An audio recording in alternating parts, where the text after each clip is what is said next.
Hello, how is everyone doing today?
Why was the musician kicked out of the tavern?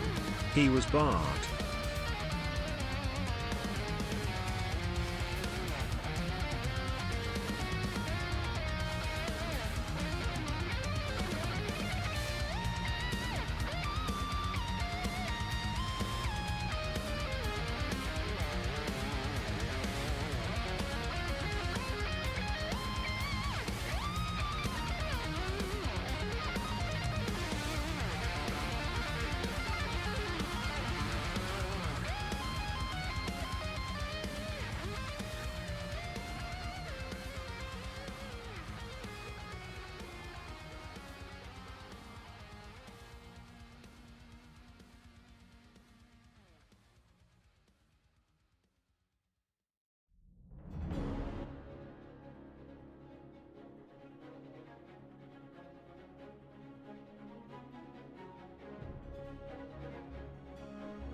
Yep.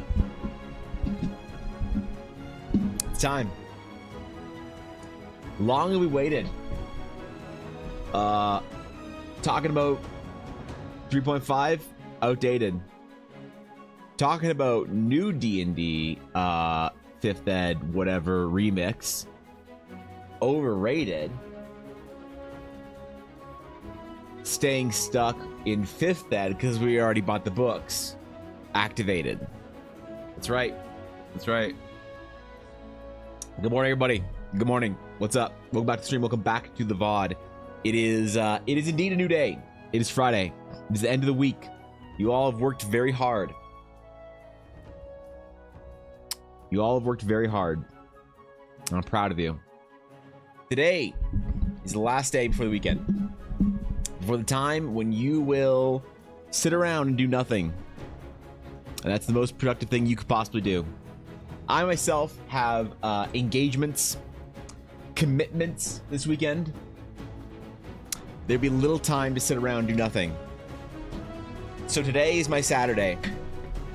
That's right. For the next 4-ish hours. All right, what's going on, guys? How you doing? Xenix, thank you for the 100 bits. I appreciate that. And thank you, Sienna, for the 20 months. What the fuck, dude? That's so long. Jesus. Ah, God. What's up, Guapo? Happy Friday to you too, my friend.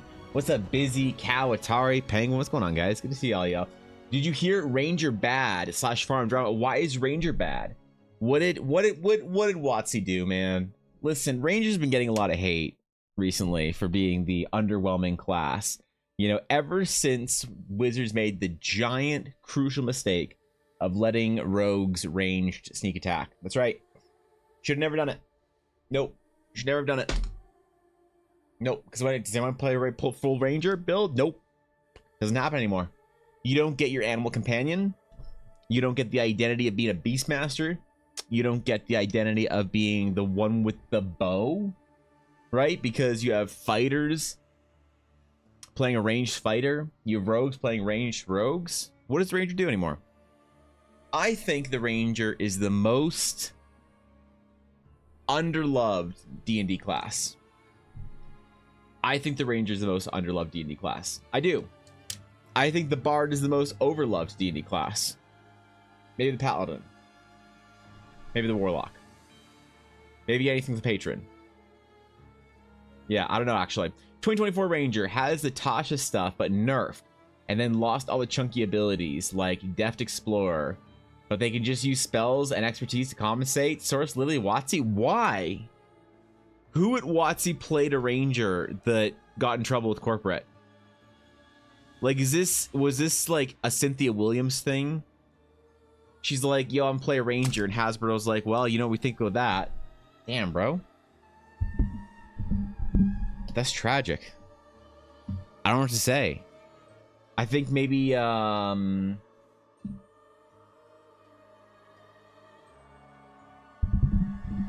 maybe it's time for a new D&D class.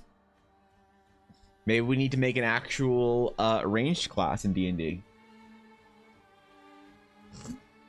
Maybe I need to make a ranger type class, a scout, you might say. One whom is adept at ranged combat. And you know what? I could do it too. I could do it. You know how? I'll tell you exactly how I'd make the ranger good. I would design it to feel and play much like a World of Warcraft marksmanship hunter. I'd let you do 2 choices, 2 specs. You can play World of Warcraft marksmanship hunter or the World of Warcraft beast mastery hunter. You can do one of the 2 of those and you can be a ranger. And I would put minimum range and penalties and bonuses. I would allow for gap clearing. Yep. I give the ranger abilities like disengage. You know, leap back 20 feet whilst making an attack on everything that was in melee range with you. Oh yeah, I would make it cool as fuck. Would it be balanced? Maybe. I don't know. Does anybody actually care about D&D balance?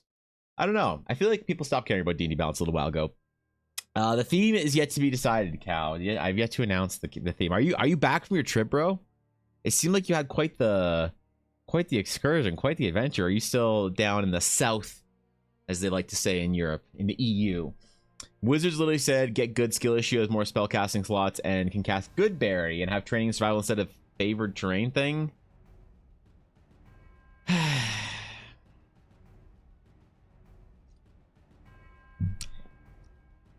Why do they hate the ranger? They never liked the ranger.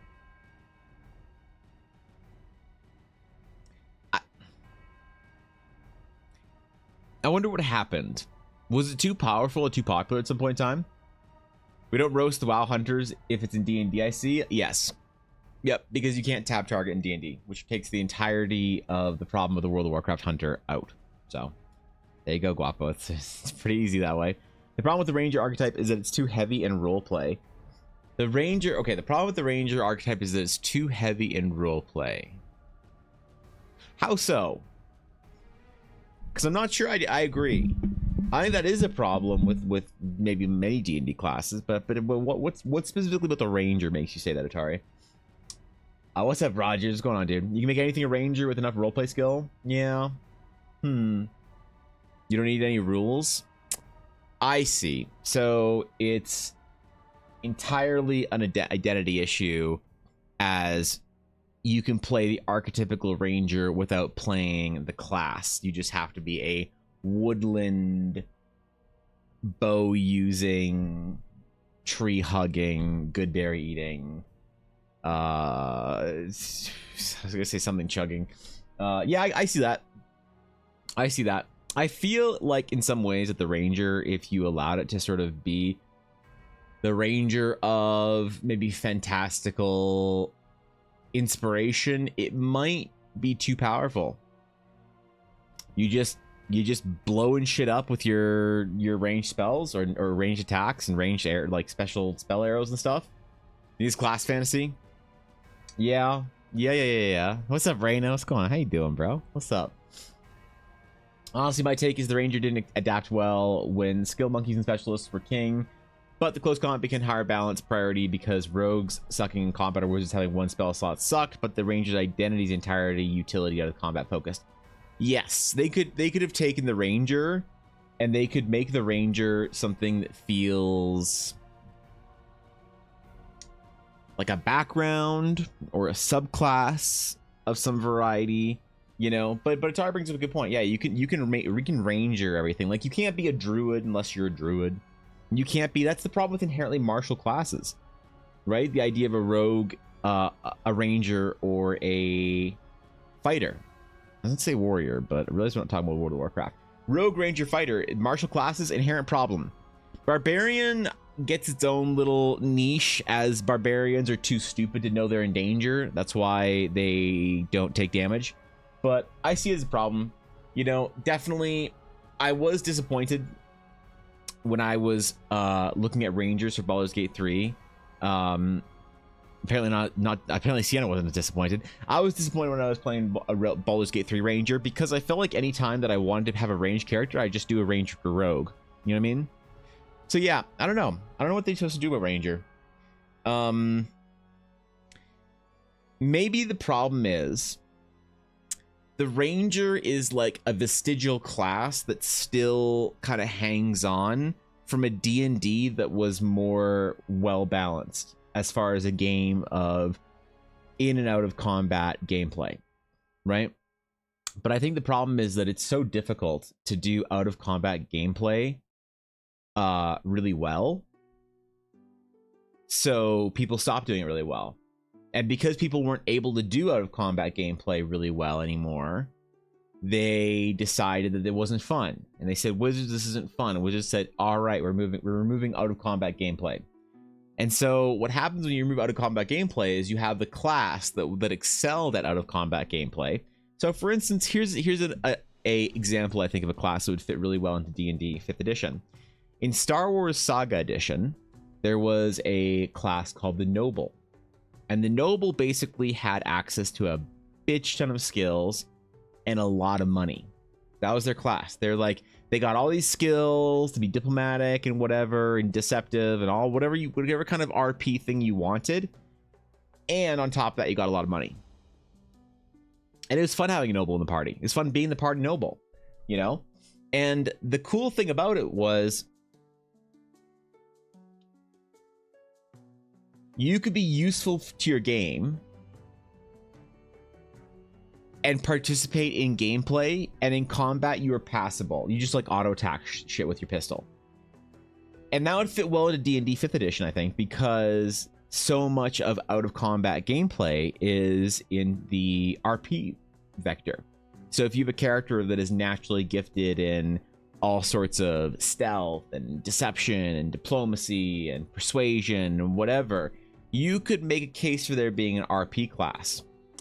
Problem is, the Ranger is a vestige of the old day where survival gameplay was part of the game. So the idea of needing to have a Ranger that had survival trained really well that had, you know, perception and all these things trained really well to be able to hunt and feed your party and do all sorts of stuff, and then, you know, ambush and whatever, all that kind of stuff. The problem is it doesn't really fit, does it? People don't really play that kind of D&D anymore. So what do you do with the ranger? Yeah, I mean, like, some people want to be Legolas, but, like, do you? In D&D, do you really want to have a, I guess a role that could easily be taken up by a fighter subclass or a rogue subclass, where inherently you're supposed to dip into ranger for one or two things and then take it away? But I guess they're moving favorite terrain. You know, I don't know. I don't know what they're gonna do about that. When combat takes up 3 hours of a session, sucking in combat sucks. It does. Paired with partially, like, yeah, the DM let you either never or always use performance, right? Yeah, I don't know. I don't know what to do about it. The Ranger's tough. I think a rebranding of the Ranger to be a ranged combat master.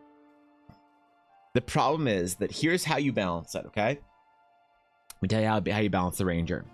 You make them a ranged combat master. You make them hit harder than other classes. You make them hit harder than the ranged fighter. You make them hit harder than the ranged rogue. I know I just suggested you make them hit harder than a ranged sneak attacking rogue. You make them hit harder than a ranged fighter or a ranged rogue. You make them squishier than both of those things. Far squishier than the fighter, a little bit squishier than the rogue, but you give them expert combat maneuverability. So abilities like disengage, abilities like traps, things like that. So you make the Ranger a really high skill cap class that, yes, you have to be this smart to play this class, and also you have to be this smart to play against this class as your DM in combat. But I see that being the only way that you can actually make the Ranger interesting. You know, I've heard people complaining a lot about the recent 2024 changes. Was there like a big thing recently? I saw Mandari watching a video where some nerd from Wizards was like defending some decisions they did. To be fair, I was working, so I didn't pay attention to half of what they were talking about. But it seemed like generally Faye was being diplomatic, and the chat was unhappy. So I don't know. Was there some new stuff? Are we in it yet? Do we have our 2024 rules changes? Because I don't know how much I care about it. And truthfully, I suppose I should ask you guys that question. Let's pretend hypothetically that everyone in this chat cares about the Realms of Eldara, about my project, okay? I need you to all role play as people who care about my project, okay? So pretend that I'm a streamer that you like, and you want my project to do well. You want to play my adventure. You want to play my whatever. Let's just say that I've done something that interests you. Does it matter to you that I care or not care about the 2024 changes? Like, how much does it matter? Like, I mean it. Because part of me wants to just kind of like not give a shit about what they're doing with 2024 changes. Right? Like, I don't see it affecting the adventure and the stuff that I write all that much. Backgrounds or whatever. I'll just keep doing what I'm doing. You know? Like, I don't know. Does anybody actually give a shit about, like, oh, well, if you're going to be creating modern D&D content, Evan, you have to be completely up to date and fully locked in and signed up for the new Wizards 2024 changes? Or is it kind of like, it's an optional thing Wizards has put out? Here's the new class changes. Here's the new whatever for 2024. WotC thinks it's better. Take it or leave it. Because that's kind of the way I've always thought about it. This isn't patch notes, necessarily, in my opinion. This is literally what it is, but it isn't at the same time, because it's for a TTRPG that doesn't really matter if you play the current version or not. You know what I mean? And actually, does Wizards... Okay, so here's one of the big questions then that I have that'll kind of define how I feel about this. Does WotC... And I'm not moralizing this, by the way. It's going to sound like you're going to make a judgment and you're going to be like, oh, that's good or that's bad. Does WotC encourage... I was going to use the word expect, but let's use the word encourage... Does WotC encourage us to all buy a book for the new rule changes? Or is this just an amorphous patch note errata that's on the internet for us to all see? Because that kind of changes the temperature of how I feel about this whole thing. They release each class broken down into video. Oh, okay, interesting. Okay, so they're really getting on it now. They're actually dropping their stuff. Oh, persuasion check. Yeah, okay. Seems like what 2014 should have been. Allegedly, 2044 changes are supposed to be backwards compatible. They're not, but they insist they are. Okay. I don't think it matters outside of your table. Internet meta people care, but yeah. Well, I'm not worried about internet people. I'm worried about you, Samurai. I'm worried about if you care. Do you care that let's say you're invested in my project? Do you think it's important for me to learn, understand, and work with the new D&D rules changes, or do you think they're mostly and widely not applicable to what I do? It's kind of the way I think. Like, I don't really care about WotC's like rules changes unless it's something gameplay wise. Like, are they doing anything that's affecting core gameplay, or is this all just class tuning and balancing? Because if it's just class tuning, I don't care. I'm not gonna like give a shit about any of these changes. My players will go play and then they'll be like, hey, I'm playing a new paladin in the new 2024 changes, which means I get 2 swords and I can put them together like this, and then I get double bladed viper attacks, and you're like, holy shit, that's awesome, bro. But I don't necessarily have to care about it for my world building and, most importantly, game design, right? Like, they're not bumping a power level up or anything. It's not like, oh no, all your monsters you wrote for 2014 5th edition don't work in 2024 edition, right? Like, they're not like power creeping too hard, are they? I mean, of course, Blitz is always power creeps, but it's not so power crept now, is it? There's too much to keep track of otherwise. I'll see how you do with them buying new books. So are they releasing new books? Like, obviously they're okay. So Atari, are they just saying going forward new books will have the new rules, or are they saying, hey everybody, buy our new books? Like, is this a new? Are they launching a new product line, or just saying that newer books are gonna have new stuff in it? Spending on attack now takes bonus action. That can be done retroactively in case you crit. So it takes oh, hold on, I got scrolled. Wait. So you can't take smite twice in a turn, or use smite plus spell. Okay. I mean, that seems fine to me, right? I think. I don't know. It'll always be relevant from a market knowledge perspective. D&D takes a huge share of the market. It's good to know at least what the is going to make anything you create more Wait. Hold on. Let me. Sorry, I'm having a hard time fucking reading this one. I had a bad headache yesterday. Paragraphs are just fucking killing me. They'll be relevant to you from a marketing knowledge perspective. D&D takes a huge share of market, and it's good to at least know what is going to make you other interpretable. Okay, I see. Yeah. Okay, so from just a you should know what you're talking about standpoint, right? Yeah. Ever since the OGL thing, they tried to politely declare decide never to buy from WotC or Hasbro again. It's fair. You know, I'm not gonna say that that's a good or bad choice, but I respect your choice. You know, I'm not sure I agree personally, but it's one of those things that I don't blame you. No, fuck no. Are you kidding? Hell no. I think like power to you. Fucking get after it. I think having setting on its own version of the rules makes okay. I'm gonna need to take paragraphs slow today, bro. I am. My eyes are fucked up. Makes it feel very more individual. Look at old Dragonlance. It was way different to the rulebook D&D, and it was sold in its own right. Solid in its own right. Internal consistency is all that matters. Good point. Excellent point, Samurai. Yep, I agree. And this I say, no. You listen. No one should feel ashamed of a paragraph that's under 5 lines. 5 lines or less. All right, I'll never shame somebody for a paragraph 5 lines or less. And Samurai's was 4 lines, so that's fine. No, but just my brain right now, I had such a bad headache yesterday. I had a fucking colossal migraine like you wouldn't believe. So I still feel like my eyes, like I don't know if you don't get migraines, you don't know, you have no idea what I'm talking about. But it's you never had one, you have to take my word for it, but your eyes get fucked up for a while before. A little bit before, it's weird, you can feel it coming on, and then a while after. So yeah, so just forgive me today for text being a little bit of a slog for me. I'm gonna have to be a bit slower in chat, so I apologize. That's frustrating. Main power creep is actually from backgrounds, which are now just a free special feat with variant human removed. No more variant human? What is this shit? Has WotC officially figured out if we're calling people who are different elf or dwarf or human persuasions races or species? Have we officially landed on that? Because I think Pathfinder committed to ancestry, right? Have we officially landed on a name for that yet? So I don't get canceled. I'll see. You can call this 5.5e or 6 ed. Probably a marketing branding thing, Atari. They probably just don't. They probably feel like people would be less receptive to a new edition. Oh no, I'm so scared. You know, you gotta get you new glasses now. My glasses are fine. It's my eyes that are fucked up right now. Pretty sure I'll stick with 5e for quite a while. Yeah, I don't know, man. Like, if you're gonna come up with a new edition, like, that'd be more exciting for me. It's been 10 years. I would go for a new D&D edition. If they said, hey bro, here's 3 new books, the PHB, the Monster Manual, the DMG for 6th edition D&D, I'd be like, okay, cool. Like, I'm excited for that. And even if it wasn't the most massive changes ever, I'd be okay with that. But I don't know. Actually, since the newest G&D books are in the house, belong to my sons, I'll probably end up buying the new books. Ooh, that's a lot.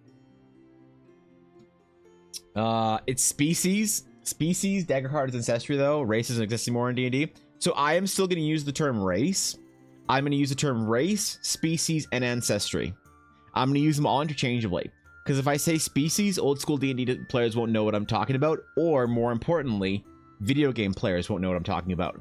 If I say ancestry, D&D players won't know what I'm talking about. And if I say race or species, Pathfinder players generally have a good idea. So I can probably just omit the entire ancestry thing. But I think ancestry is the best one. I think species was a mistake. I think ancestry would have been the play. I like ancestry more than species. I think the race, one of those things that, like, people attach a little bit too much baggage to the term, I think. But I don't know. It seems like a term that's always served gaming well. And maybe I'm just not familiar with the arguments against, but generally the arguments seem pretty flaccid. So I haven't heard a compelling, really important reason why ancestry wouldn't be a useful term, because I do think species doesn't really quite fit in there, you know? Because where is it actually? What is actually the technical difference between a human and an elf? They're the same kingdom, or they're the same order, they're the same kingdom, they're the same phylum. Kingdom, phylum, they're the same class. No, wait. Order, kingdom, phylum, class. What's above kingdoms? Something, kingdom, phylum, class. They're the same order. They're the same family. Are they a different genus? No. Where's the actual breakdown between elves and humans? I don't know. Peaceful 1 and skills are awarded with your background, not your race. Interesting. Okay, so you get based on your background. I could see that. You know, I like that. I like that. Giving your skills based on your background. Yeah, because, like, why is every elf good at persuasion? You know, when you have, like, nobles, but you also have, like, thugs. So yeah, okay, that's cool. I like the idea of putting your skills based on background. I think definitely there are still, like, racial features, special features. Take a little bit of getting used to. That will,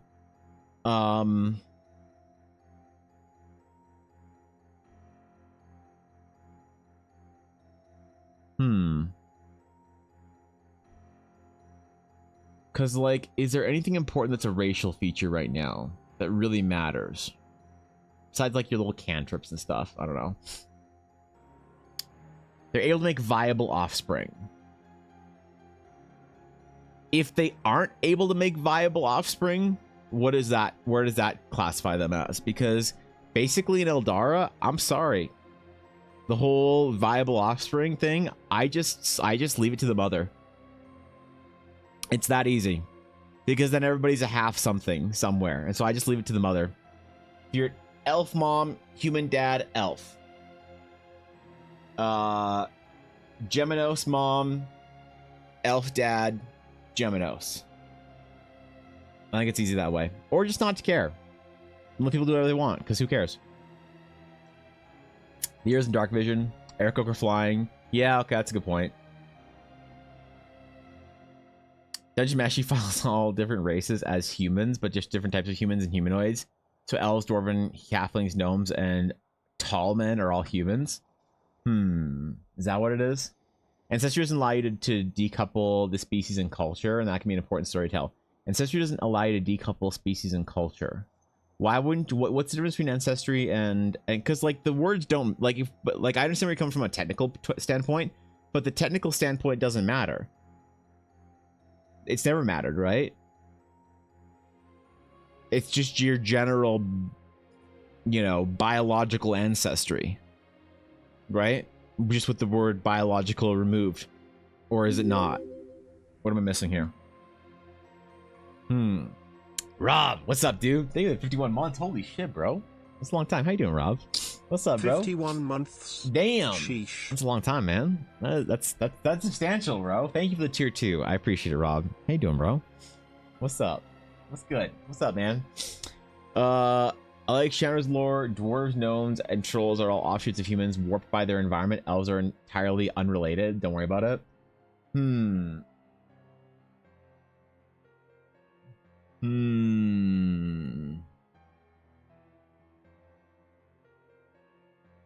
Would the species be humanoid? And elves and humans and dwarves would be breeds? Ooh, I don't like that. I don't like that. Is the technically best term actually species? Definition of species. Class things are same kind, same category ranks below genus, made up of individual.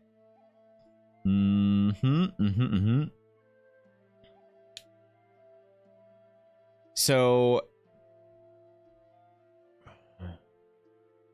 what is the difference between a tiger and a lion? Is where I'm gonna go here. Kingdom.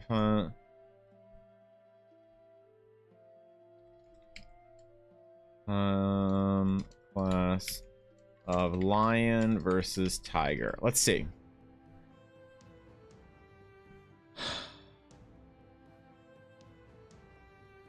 Genus Panthera.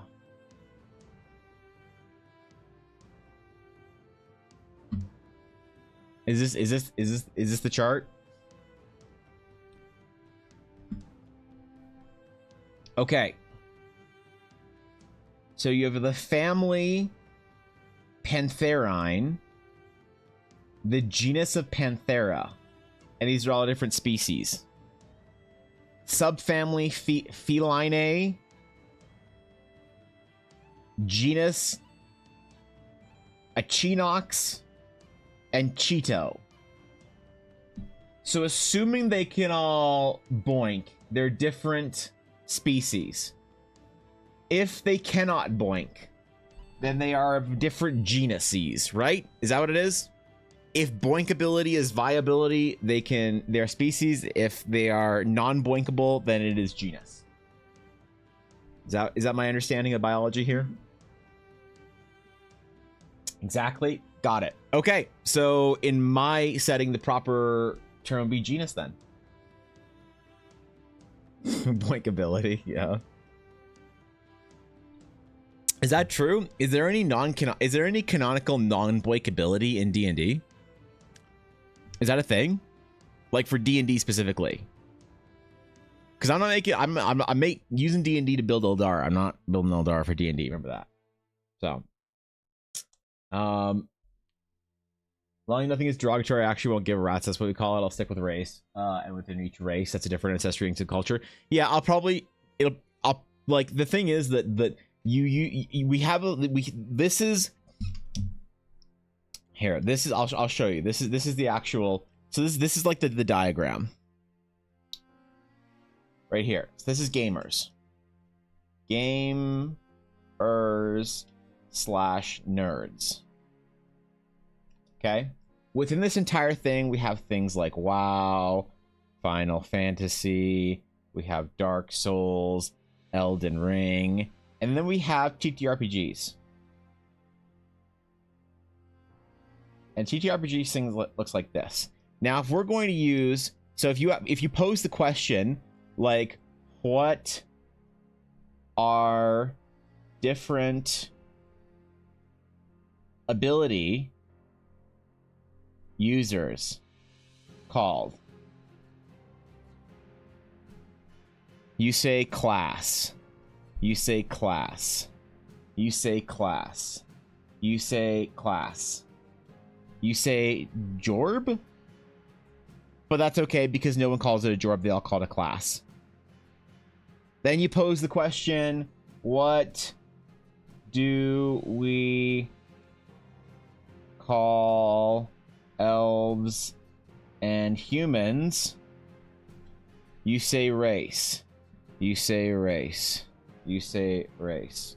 You say race. You say species? And you're like, wait, who else says species? And you have this little growth, this little nub, this little nub on the bottom growing off of it. And this is the sci-fi nerds. And they say species. Species. Jolly good. So you understand that if we're trying to appeal to the this portion, using the terminology that we create here is not actually useful. I'm not making a moral judgment on whether or not you should or shouldn't use the term, or problems that come with it, or politics or biases or anything like that. You can do whatever you want. I'm not going to judge anyone for doing one or the other, right? But we just have to be aware that if you are creating a product that's supposed to expand out of this and this little area to all of these nerds, using words that don't really fit will not be a good idea. So it's just something to keep in mind. It's food for thought. DD Matrix and the new PHP Boink ability. Yeah, I should put it in there. The fact is also magic, like Garlean and Hurons are both humans, except Garleans are literally magic inherent. Or wait, I thought that only the noble class of Garleans were. Interesting. Okay. So there are scholars that can be Boink or not. You know, deep brain thoughts. Yeah, alright. New PHP shows lots more images of such as weapons, armor, spells from description reasons. That's pretty cool. Wait, is that necessary though? Do we need that? Do we need enhanced descriptive art for D&D? Remember having an Eldar chart of every genius that can boink with each other? It's none of them. You can't. Nope. Can't happen. You're a human, you're stuck with humans. No, you can do whatever you want, dude. I don't care. You call it job in 14 because all enemies drop gil to offset repair bills, so you're getting paid. Oh. Look, it's true, unfortunately. Unfortunately, it's true. By the way, I ordered an Android tablet. Do you have any good tips for drawing apps for Android if you're drawing on Android? For Android? I'm pretty sure you can download Clip. Yeah, I'm pretty sure Clip is available. That's what I'd use. But I don't know, maybe there's some better ones out there. Like I know Procreate is Apple. If Procreate is, when you say tablet, I'm assuming you mean like a Galaxy Tab or like a Microsoft Surface or whatever, not like a not like a tablet. When we say tablet in the art world, we're talking about like Cintiqs and shit like that. I assume you mean like when you say Android tablet, you mean like a Samsung or whatever or some shit. Like a discount fucking knockoff Walmart iPad that I like more. I like my Samsung tablet. I want it back. I think Procreate is available on the app store for Samsung as well, or Google or whatever, Google Play. So I try that. I try Procreate and Clip. That's all I do. Google commented on the unrelated, like having different NPCs say a world or planet. It evokes different thoughts, expectations, emotions. It does. Yeah, 100%. Yep. I think it's a big problem that species has too much cultural baggage as being science fiction, which is why people won't accept it. So we'll see people if it changes. Who knows? Can Wizards of the Coast change the mind of every other game out there? Maybe in 10 years maybe in 10 years species will be the most effective, efficient term. Right now I always just say race or species, whatever. And people know what I'm talking about. So, no Procreate is iPad only? Really? I thought that they like released an Android version. Everybody was like happy about that shit or something. All right, well, I don't know what I'm talking about, apparently. Order tablet because I want it for schoolwork and drawing. Ooh. Actual schoolwork. I got an iPad Pro for drawing, and then I realized that I wasn't homeless. Yeah. I got an iPad, and I got Procreate, and I realized that I went to art school. And that I had the ability to make double-digit dollars on my commissions, and I didn't decide to buy a Cintiq. So, I'm kidding. Jesus, man, you guys, artists get so sensitive over just poverty jokes for not owning Cintiqs. God, come on. You know, I like to lighten up, bro. All right, we're doing requests today. So that means we need some dope-ass environments. I liked last week saying that they were environments of magical potency. That was fun. We could try that again, but I'm willing to open it up to environment locations of great importance. So, if you are new to Fridays, what we do is we draw stuff for your D&D games. If you have an idea for a location in your world, you can enter with exclamation sketch. Is it up? There it is. Okay, exclamation sketch. If you have an idea, tell me what it is. Tell me what the place is, the location, the general importance of it, and keep the scope down. So things like cities don't work. Things like massive areas, huge, bustling whatevers don't work. Monuments, tombs, towers, things like that, those all work. Those are good. But huge areas where we have to spend a lot of time doing a lot of little nitty-gritty details don't really fit in for well. So if you do ask for something like that, I'm going to ask you to zero in a little bit more on a place that you think is maybe of more importance, although it's not working on Streamlabs, and that is concerning. So, oh, there it is. Okay. All right. It didn't show up. We're good now. Yeah, there we at. Produce the world lineage doesn't really tie down the whole race, species, ancestry. Lineage is good too. I like lineage quite a bit. I spent $1,400 on my iPad just to be called poor by Evan. Listen, it's not... It's not my fault that iPads suck. Alright? It's not my fault. It's not my fault that every real artist uses Cintiq, an Intuos, and Photoshop. These are not my fault, and I am a victim of the world that we created for ourselves as artists as much as you are, Koi. So, what can I say? What can I say besides I need a new tablet? I need a new tablet or I need a new keyboard. Both those things at the same time. For science fiction, I like Sophont. Sophont, intelligent being with a base of reasoning capacity roughly equivalent or greater than human beings. The word does not apply to machines unless they have a true artificial intelligence rather than a mere processing capability. Interesting. A Sophont. Maybe we do just make up a new word. Yeah, maybe we just need new words for this shit. You're right. Congratulations on your microtransactions, Lara. For the bribe? Okay, yeah. We'll see. I can rig the roll. We'll see if it rigs. Rig roll. There you go. There you go. The roll has officially been rigged.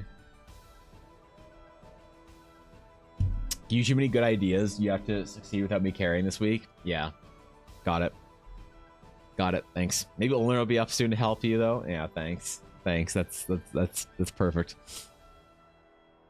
That is rigged. That is rigged. I don't think Fish even entered, so there's that. Can only help you go so viral. Honestly, I mean, actually, that video actually kind of I haven't seen my most recent one did on YouTube. Let's see. Let's search for Evan Blair art. Let's see. Hold on. Evan Blair art. That's my name. I searched for it on YouTube. Let's throw in some bits go to for shorts. the pay to win factor. How did it do? 700 views. That's all right. That's okay. That's not bad. It's no 3.6K, but it's also no 65. I should probably just re-upload this one, shouldn't I? Anything that doesn't hit at least like 200 or 300 views, I should probably just re-upload the 65 view ones. Yeah. Yeah. Maybe. I still haven't posted both locations sketches from last week though. So I have some good fodder here already. Visitors, how exciting. Swords up to 4K. Yeah, it's there, dude. Wait, Nerdator, thank you for the raid. What's going on, guys? How's it going? What's up? How you doing? What's up, guys? How was stream? Welcome. We're in the middle of doing our selecting our sketch request for the next hour. So if you have a location that you need drawn in D&D, you can enter the exclamation sketch for the next 20 seconds. But good to have you. Thank you for the raid. I appreciate it. I was doing some world building. Interesting. We were just talking about world building and the new changes for D&D 5th edition and how it would affect our world building. So very topical, but thank you for the raid. Go drop some love, guys. Go drop a follow over there. Go see what's up. It is, wait, Sketchy Sketch Fridays? It is. Okay, listen, I'm ready. All right, first request of the day. First location. What amazing locations will we be drawing today? What amazing things will we be scuffing up? What mediocre idea will we make even mediocre art for?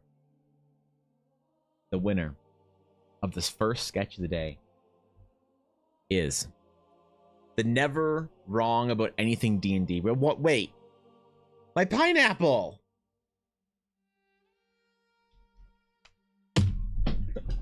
What the fuck?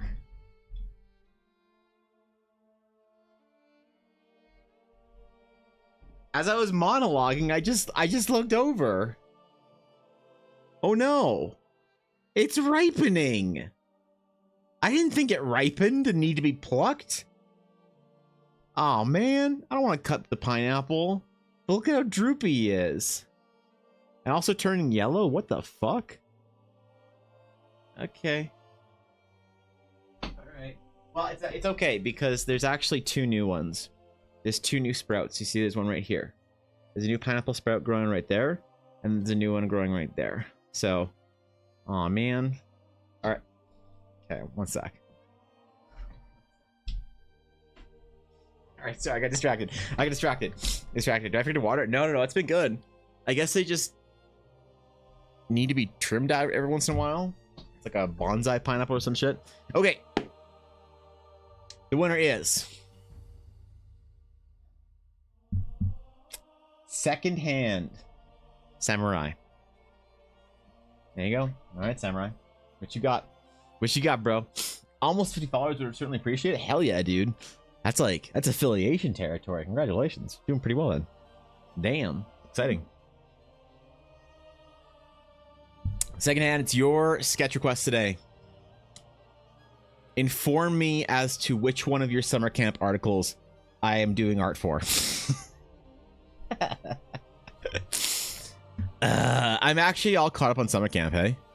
I haven't uploaded any of it to World Anvil, but I have it all in the Google Doc, so I'm going to be uploading all my homework last minute, as you're supposed to do a summer camp, or a summer homework of any variety, so. Alright, what do we got? What do you think it's Samurai? Where are we going today? Tell me your tales. Tell me your stories. Shame on you, Evan, for what? For not uploading it to World Anvil on time? Listen, I'll get there. I'll go look at the prompt, then I'll go, write it out. What am I gonna do? My word processing within World Anvil? Word processing on the website? Instead of just on a Google Doc that then you move to your World Anvil article at some point in time and forget to? There's a shiny badge if you upload? I know, and I will. I just gotta do them. Look, I'll get it done before the end of the month. I'll upload all of them on the last 3 days or whatever. So, have I PTSD flashback when you said summer homework? To what? High school? The fuck summer homework did you have? When was the last time you had summer homework? You're like 43 years old. What are you talking about? Violent PTSD flashbacks. We're seniors. What are you talking about, Koi? When was the last time you had summer homework? Tried using World Anvil. It was too intimidating, but I found Fantasy Archive, which I'm loving. Yeah, World Anvil, there's a lot to it. It's my favorite tool for world building by a long shot. It's got a steep learning curve though, definitely.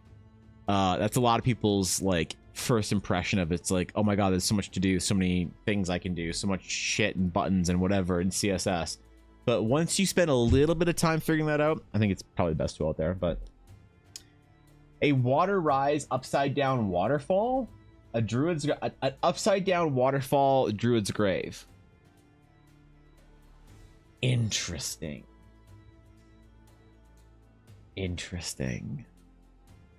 Okay. All right, I got you. Chinese elementary school summer homework was brutal. Man, did you have adorable little like elementary school uniforms? I thought it was just a Japan thing, but apparently it's also a South Korea and a China thing as well. I wish I had a school uniform when I was in school. It would have saved me a lot of hassle. Secret rule of Vandals is to not try and use all the possibilities on the first day. Yeah, I mean, there's a lot. It can be a little bit overwhelming. I get it. Okay, upside down waterfall. Red dress uniforms, little red bows. That's fucking adorable. Holy shit, that's adorable. I love every time you're like in rural Japan and you see like a bunch of like kindergartners walking by and they've all got their dumb little yellow hats on and they all wave to you. It's the best thing. Okay. I sent it up. We're gonna hit record for the thing. Oh, they fixed it. No, they didn't. Never mind. Yeah, I never had a uniform. I did for 1 year and 1 year only of my schooling. Sorry, 2. Because I went to a fancy charter school for 2 years and then it got shut down because parents, and they weren't favoring their children the way that they thought they should. See, the parents thought that charter school was supposed to be a thing for like rich people to have important kids, and it was actually a thing for people who were learning challenged like myself to go to. And so the school got shut down, which is very sad. But I went there for a couple of years and I had my little cardigan, my little my little blazer or whatever. I liked it. I was always jealous of Ella. She had a uniform the entire time she was in school. She went to fancy private school. And meanwhile, me in high school getting bullied for my choice of wearing Billabong shorts every single day. What's up with that, dog? I like the way they look. I like the colors. Get off my ass. You know what I mean? At school, half uniform, half dress code, school brand polo shirts, no jeans. Skirts must be past half thigh. Ooh. Wait, only past half thigh? What the fuck? It's not 3 fingers from your kneecap? Jesus. What kind of scandalous uniform shit were you doing?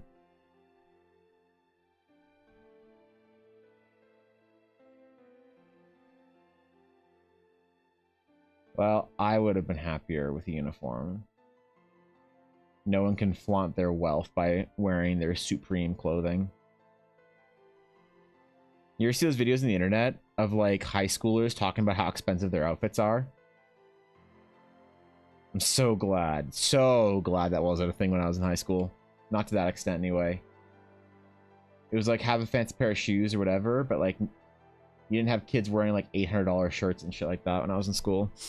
My kindergarten had a cute checkered pinafore, and instead of school logo or something, they just had an apple in the front.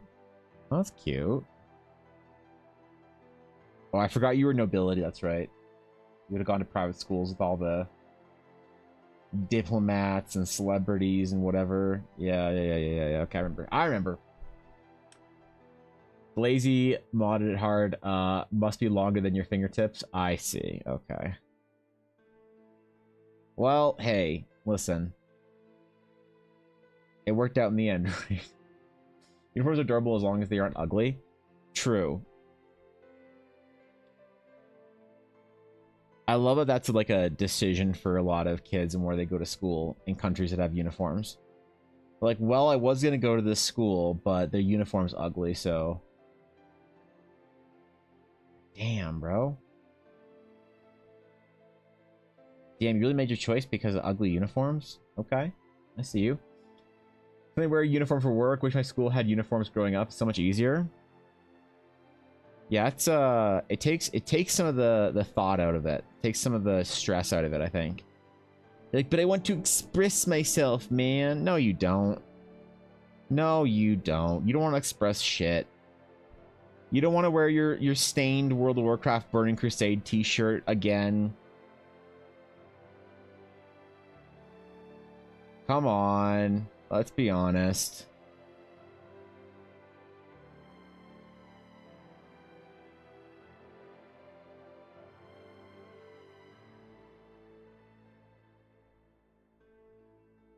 I remember my the game store had a rule.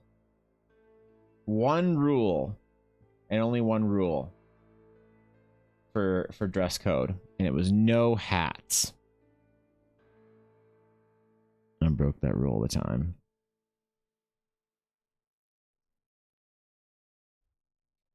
I broke that rule all the time. The owner would see me, he'd be like, "Hey, what are you doing?" Like, "Not much, what are you doing?" Like, "Why are you wearing your hat, Evan?"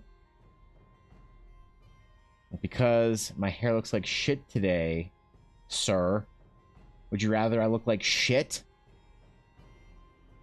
Or look like I have a cool hat on?" And it's like, alright, touche. There was that, I guess. One rule to rule them all? Nerds must shower? True. Yeah. Fish them good. I'm out of here. Have a good stream. Alright. Thank you, my friend. I'll hop over after stream and help the cause. We'll get you there. Thank you for the raid again. All black t-shirt, work pants with security shoes. What? Wait, what are security shoes? The fuck? You're to wear a uniform for anything? Oh no. There was a uniform sort of dress code encouraged in art school. And that was you couldn't dress nice. Like, you know the memes of art students who all look like fucking idiots? With like berets and shit and crazy colored hair and like studs all over their clothes and stuff. That's true. That's true. The program I was in was like mostly well put together, like professional, like industry professional seeking students. So they dressed more normal than like the fine art students on the other side of the school. But I remember there was this guy, and I told this story before, but he was in the year above me in the program that I was in.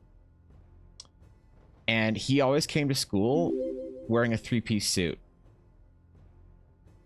Right? A full-on three-piece suit. He had a couple of them. He had like a blue one, a gray one, whatever. Long time.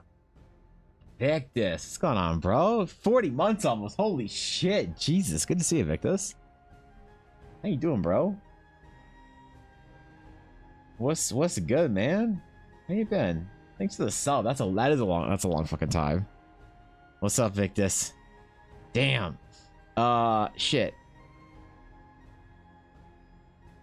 Sorry, I just saw a big number got stun locked. Anyway, yeah. So he came to school in a three-piece suit every day, and he was a year above me. I remember I asked him one day, I'm like, "Hey, man, you look great today." And he's like, "Oh, thanks, bro." I'm like, "Just curious though, what's the deal? Why you dress up so like so formally every day?" And he gave me two reasons. He said, "Well, you know, a couple of reasons." And I was like, "Okay, like it's just a little different, right? Like you're an art student. You don't have to dress like that." He said, "Yeah, I know. That's kind of why I do it." And I was like, "Okay, explain, please." And he said that the two reasons he liked to dress up is one, because it showed respect for the work that he was doing, but he treated the act of coming to school and doing work as a professional or seeking to be a professional with respect and dignity. And because he showed more respect to the process and to the actual like education, it then in turn gave him more of a sense of respect for himself. And I was like, okay, I like that.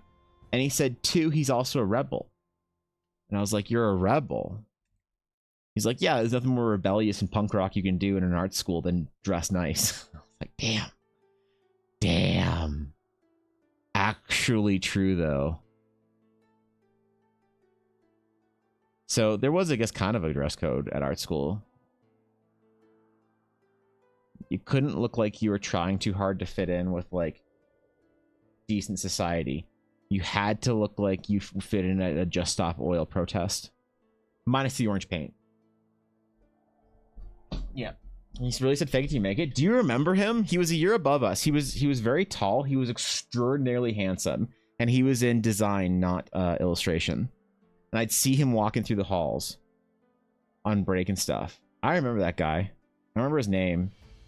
I remember all the girls in that year, because I had some friends in the year above us, had an extraordinary thing for him.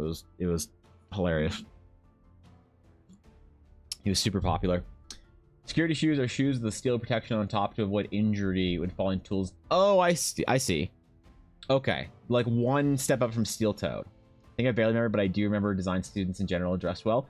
Yeah, I mean, actually, though, right? Whenever you got to see, like, the fourth-year design students, they were always, like, really put together. And there was the gremlins in illustration. The absolute gremlinitude of illustration.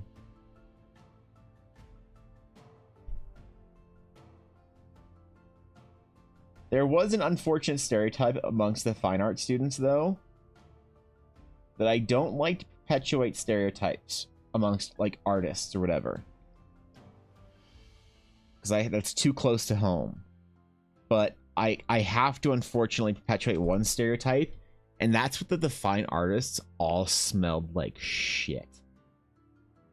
All of them. All of them. Except for the jewelry students. They were all a bunch of, like, well put together white girls. Just with their silversmithing shit going. But the rest of the fine art students, the painting majors, the drawing majors, the ceramics.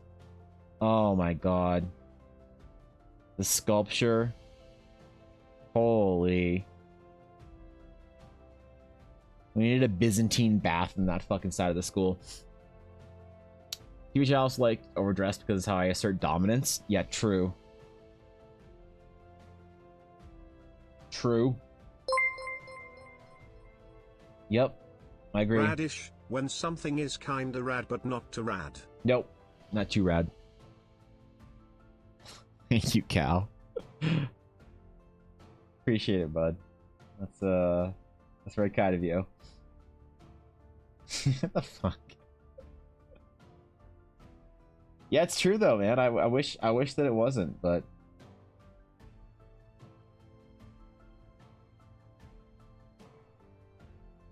like I'll be honest, I never dress for stream like I normally dress when I go out anywhere. I don't wear a lot of t-shirts out. I have two modes outside of the house. One is either he must be on the way to the gym, and the other is he must be on the way to or from some sort of a yacht engagement. I can always look like I'm going to some sort of like thing on a boat, you know, like Andrew Tate pulls in on his Giga yacht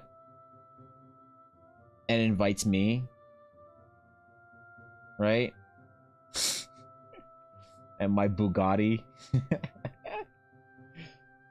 Right? That's no, I don't know. I like to wear like proper pants and shit and like good shirts, but I always feel like it was a way for me to sort of feel better about myself because I was always so fat. And so if I could dress well, then at least that'd sort of take away some of the sting. And it did. And now my secret to not like caring too much about how you look when you go out and not like, you know, worrying about it or whatever is truthfully just to never go out. Yeah, never. Don't go out. Don't do it. There's nothing outside that you need to worry about that you can't also do inside. Except bubble tea. Which I have to go get some because Gongcha is doing a Final Fantasy 14 sponsorship or partnership. And I need that little pig mount. So that's, yeah, I gotta go do that, which is gonna suck.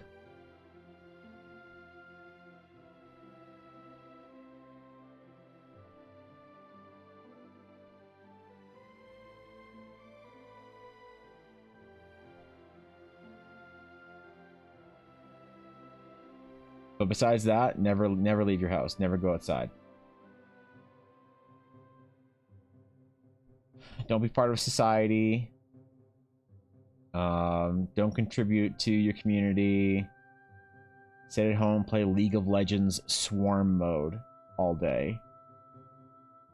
Instead. That's what you do, man.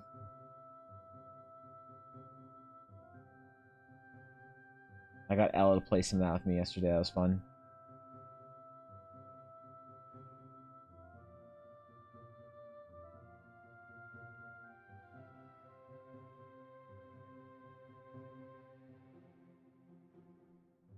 Then again, I also realized I had to dress down for the game store. When I was working there, I had to wear t-shirts and shit every day because people would say that it made them uncomfortable. That it was like, it's too formal here. I guess if you work somewhere where like you have to dress up for your job and you go to the game store, you expect the person who works there to be like an unwashed nerd with a band t-shirt on or something.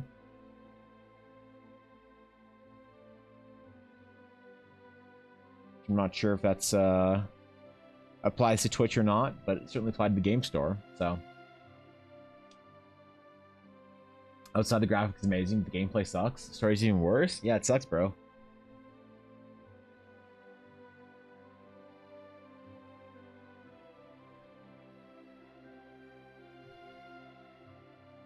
I went out way too much last weekend. The whole Pokemon Go Fest event was a lot of fun, but man, I came home on the Saturday and like I never take naps and shit during the day, but I crashed at like 5. I was super tired the entire afternoon, like the couple of hours we got home. And I just like made dinner for Ella and then I like fell asleep for basically the entire evening and then waddled into bed at like 10. I was so exhausted. It takes way too much of me or out of me now to go out and do things. Like sometimes I wish I had friends that I could go out and do stuff with, but at the same time I realize how draining it is now for me to go out and do almost literally anything. It has to be super chill for me to agree to go do anything now. I'm still trying to make up my mind if I have the energy to go to this family event thing this weekend at my dad's place. Honestly, I'm not entirely sure I will. I'll see. I'll do my best. But yeah, man. It's like a truth of a lot of people, like post-COVID, weirdly, there's a lot of people that are just like, oh, it's so much energy to go outside. Those band shirts are some of the most expensive piece of clothing I have. It's fancy shit. Yeah, true.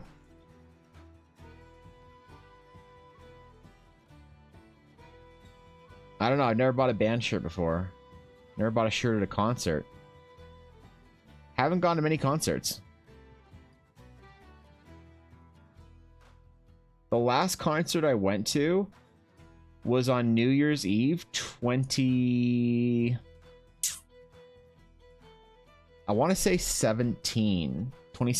maybe, when my mother-in-law flew Ella and I and her husband to Las Vegas for New Year's. It was 2016, somewhere around there. Like, do you want to go see Maroon 5 in Las Vegas? And I was like, okay, yeah, fuck it, let's go. Need a little family trip there. That's about it. It's the last time I went to a concert. Feel that I feel that we're so old. Is it old or is it just tired?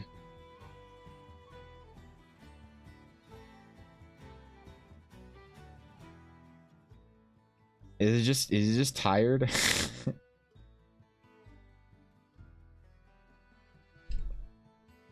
I don't know, dude. Maybe it is age. Who knows? Will it be free food? No. Indoor dressing doesn't have to involve expensive clothes. You just have to look well put together. You can get the whole thing for cheap, to be honest. Oh, totally. Yeah. You can look great and like really well thought out and put together for not too much. And I always liked it. I always liked dressing, sort of like dressing up a little bit. I keep telling people that it's the lesson I learned in Japan the most about going to Japan is dress nicely. And people don't think I'm serious. And they go and they're like, actually, Evan was right. Evan was right. If you go anywhere in like Asia, well, a lot of places in Asia, they dress way nicer than we do. Same thing with like, I hear Europe's the same way. But like, you get treated better in Europe if you dress better as well. But then again, most of the Europeans I talk to are also D&D players, so y'all aren't the fucking listen, man. Hey, if anyone's the experts on this shit, it's none of y'all. Hey, we stay indoors, man. No, I'm kidding. Relax. I'm kidding. Here's a short pitch for the new D&D setting I'm doing for next campaign. All right. Gods are granted proper boons to all classes, and they can get more powerful with how far they devoted, or you are devoted to a certain god. That's cool. Class-based deity devotion. That's really interesting. Takes a sort of the charm of paladin and puts it in or cleric and puts it in all the classes. I like that. I really think there should be like an arcane pious class. No free food equals I'm not going. No, that's fair. Well, I can't eat anything though, because I'm so like my stomach's so fucked up, right? And like, you know what everybody puts on everything? Garlic and onion powder or spices. So anytime I go to these events or whatever, these like family functions or dinners or whatever, I can't eat anything to begin with. But free food does make it better. That's true. Actually, I'm a fan of those shirts, even though I like to have them. They cost like $50, but die after 3 washes. It's dumb, but I like to have a piece from each concert. It's a problem. No, I get that. It's a little. No, that's totally fine. Yeah, it's like I get the like I'm wearing a BlizzCon shirt. I'm wearing a BlizzCon shirt. It was fun. Like every time I wear this shirt, it reminds me of that BlizzCon. I totally get it. Tired and old go hand in hand, bro. Ah, shit. Yeah, you're right.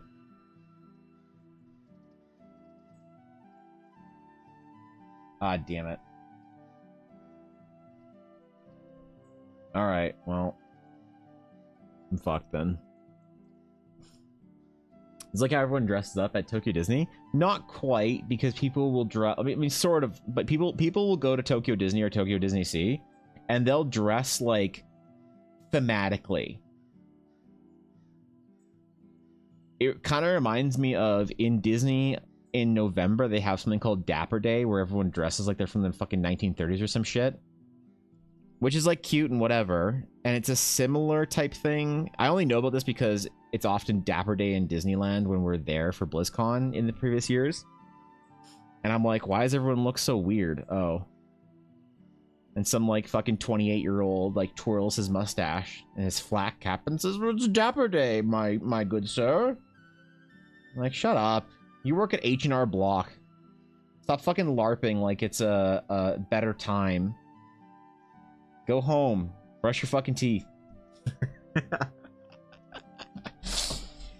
But so similar to that in vibe, but no, people like in Japan, the way you dress is considered to be like a sign of respect for the people around you, is how it was explained to me, and it made a lot of sense. And so you get treated better. if you dress better. And a lot of people from NA can't really understand that because we have so much individuality that like that doesn't make sense to us. A lot of us anyway, but it's one of those cultural things. Everyone's dressed up at Tokyo Disney, even the boys get dressed up with matchy with their bros. Yeah, true. They get them goofy hoodies or some shit.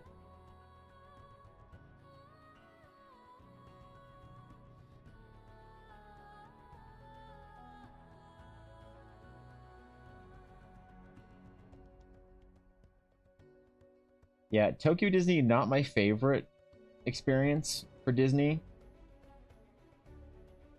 It's too... Tokyo Disney is too...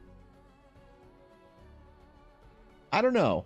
There's a thing about Disney where you want to be able to buy candy at every single fucking till. You know? And you want the park to smell like unhealthy food. And you want there to be like some like 78-year-old obese white woman in a fucking motor scooter like yelling about how all the lines are too long or whatever. Like there's certain things about Disney that I love about being in an American Disney that Japan doesn't quite have when you're at Tokyo Disney. Now it's fun, but it's not quite the same Disney experience that you like about NA. So I will say. Collectivist society stuff that any people don't understand. Some people like so if you talk to academics, they get it because academics dress up for their like to go do university because they believe that it's sort of showing respect to the institution and to the people that are sort of attending the institution, and they kind of get it. But a lot of people who are like your average fucking person like me, it's a bit of a culture shock thing. Strong disagree. Having Tokyo Disney Sea is my favorite park. That's fine. I mean, so Disney Sea is great, but it doesn't have, to me, it doesn't have some of the Disney magic. Like Ella loves churros. She fucking loves churros, and we've gone to expensive restaurants in like Calgary and Edmonton and shit that's had churros, and she says they're not as good because they don't have the Disney chemical taste. And that is the thing that Japanese Disney is lacking overall is the chemical.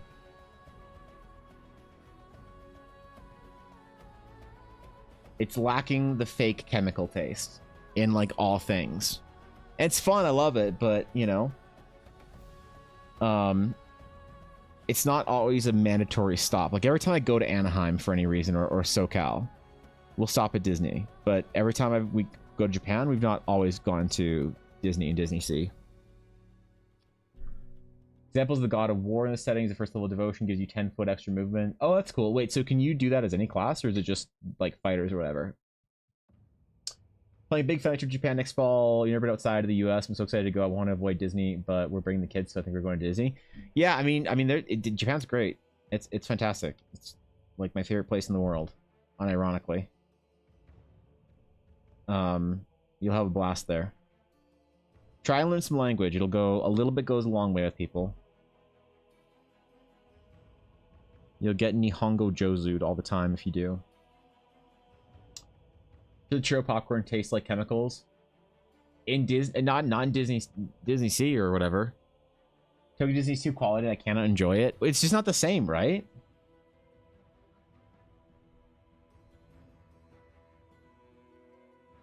You know what I mean?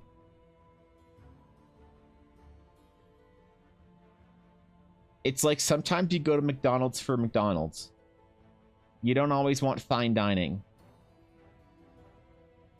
And I do, okay, my hot take for Disney or for theme parks in Japan is that the Japanese Universal Studios clears Japanese Disney by a mile, and I don't know why. Because it's objectively a worse experience. You have to pay for each fucking ride. You have to get tickets for shit. You have to do all sorts of bullshit in Japan, in Universal and in Osaka that you don't have to do with in Disneyland. And I don't know what like I don't get it. But there's something about the vibe that just clears it by a mile. Everybody Disney parks are Tokyo Disney and Tokyo Disney different? Yes. So Tokyo Disney is the most similar to Disneyland. Tokyo Disney Sea is a park that is operated or is owned by non-Disney. It's the only non-Disney owned Disney park that licenses all the Disney stuff. So you wouldn't, that's a cool, like, oh, that's neat, like, little fact. It doesn't feel like it's non-Disney park. They take a little bit of interesting liberties here and there, and they've got some different IPs like 20,000 Leagues and Journey to the Center of the Earth and stuff like that. But the problem is that each park could be a full day for Disneyland and Disney Sea, which sucks if you're there and you only got one day for Disneying. I would say though that if you have been to Disneyland in North America, go to Disney Sea. If you've never been to Disneyland in North America, then Tokyo Disneyland might be the magic that you've never had or whatever. But if you think that you might go to Disneyland in North America or Disney World, Magic Kingdom in North America, then I'd say you could skip Disneyland or Tokyo Disney and just go to Disney Sea. Multiple 5-year-olds, which would you go to? I would probably go to core Disneyland. It's going to have more things that they recognize. Yeah, Disney Sea is a bit more of a mature park, and by that I just mean like there's more for adults and for older like teens and stuff. Still a ton of stuff for kids, but I think that Disneyland for young kids clears Disney Sea by a mile. I don't know. I've been to Mickey D's for like half a year, not gonna lie. I had my first Big Mac in almost 3 years 2 weeks ago. I had my first Big Mac in almost like 2 or 3 years. It was fucking glorious.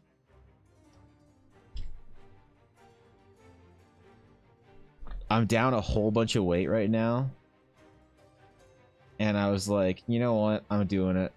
I'm giving it. I'm sending it. Fuck you. You can't tell me I'm too fat to do this, Evan. And then I ate it and cried because I felt bad about myself. But that's... No, I'm kidding. I'm kidding. Relax. Jesus. Chill. Disney's for adults. Yeah. Orange Dragon Company owns both parks. I thought that Disney owned Disneyland again. They don't sell cross-park tickets, so you have to pick one? Yeah. Yep. They are getting a cruise, yeah. Still planning this all every year, but I want to see all the things. Japan's a tough trip to plan because there is so much to do. Like, you know what my favorite thing with going to Japan now is how much inter-Japan tourism there is. So most Japanese people you talk to haven't been outside of Japan. Like your average like people on the street, baristas, whatever that you just strike up a conversation with, a lot of people haven't been outside of Japan. Like a surprising amount. You thought Americans are bad for not being outside of America? Japanese are also pretty insular. But what that means is that a lot of the tourism things that people do for vacations is they go to different prefectures. And every prefecture has like its own like amusements and attractions and like mascots and food and bullshit. So once you go to, you do your big trip, and like my first trip there, we just did Tokyo. My second trip there, we just did Tokyo. Third trip, we did Tokyo, Kyoto, Osaka, some bunch of shit. Fourth trip, we go like north, we do some stuff. And now we're at the point where we're going outside and doing small prefectures and seeing dumb shit that you wouldn't normally do. So if you are going and you feel like, oh no, there's so much country to see, but we're going to spend 2 weeks in Tokyo only, that's still a full trip. You're not going to be missing out on anything or wanting for anything. You're not going to be bored, I guess, is what I'm saying, especially with the surrounding area stuff.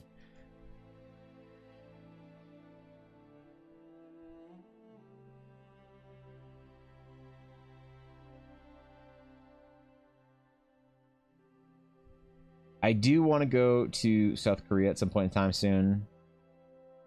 Visit some friends. I want to go to Taiwan before it gets invaded. So that's, you know, that's kind of on a timeline. What else? What else?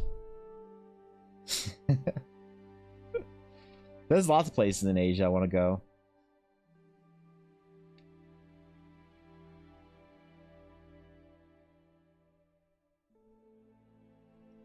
Who knows if I'll have the time and capital to do all of it. But we'll see. You do everything in Tokyo, so much stuff. Yeah, for real. It's a lot. I feel like 14 hit the Eorzean Cafe. There we go. I got it eventually. Yeah, a lot of the cafes are cool.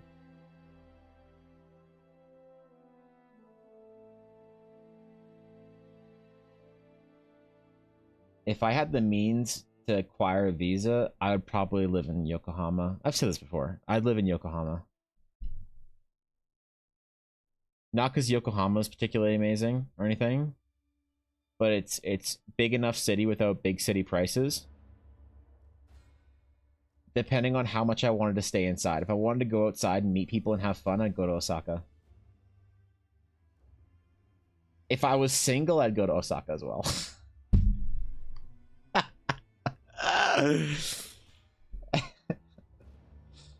Tokyo girls, man, I swear. It's just so stuck up, man. I just don't want to talk to you. I wouldn't know. Jesus, calm down, chill. Fucking relax. You're priceless for commissions? I don't have a price list for commissions. No, it's all based on quotes. So you tell me what you need, and I have a general pricing, but I don't do a published price list anywhere because I found that I got nothing but people that weren't the greatest to work with from publicly posted price sheets. So I work more based on requests now, but for the most part, it's around 3-ish hundred USD for most character sketches I do. And then colors obviously more. And if you have a bunch of crazy shit going on, then it's more depending. And full paintings are completely quote and not something I can give a base for. Because like you could ask for a painting of a mountain range or a painting of like 5 dudes like fighting like a hydra, and those are very different paintings. So like me and my wife like stationery, so it took us 2 days to hit up a few department stores for that. You hit up all the department stores for stationery, and then you realize everything you wanted was at Tokyo Hands in Shinjuku. Or Ginza, sorry. And you're like, shit, I just wasted an entire week. I still have a bunch of stationery bullshit. I still have a bunch of, like, manga pages that I never actually used that I was going to. I had these illusions of doing a traditional manga, but that's still in my closet. I can see them right now. I'm staring at them, judging them, because they're judging me.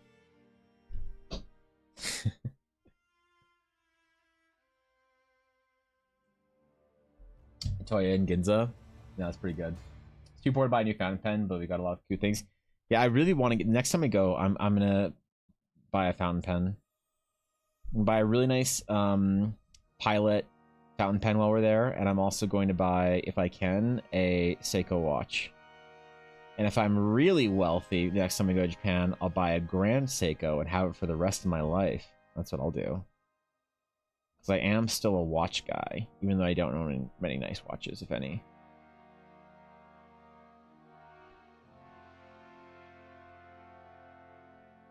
I own precisely one nice watch, and Ella bought it for me when we were in our 20s, so...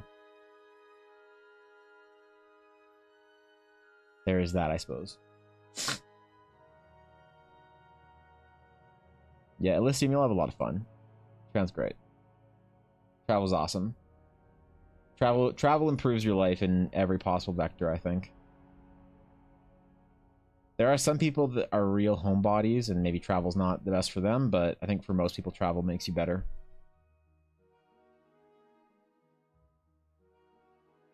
International travel, specifically.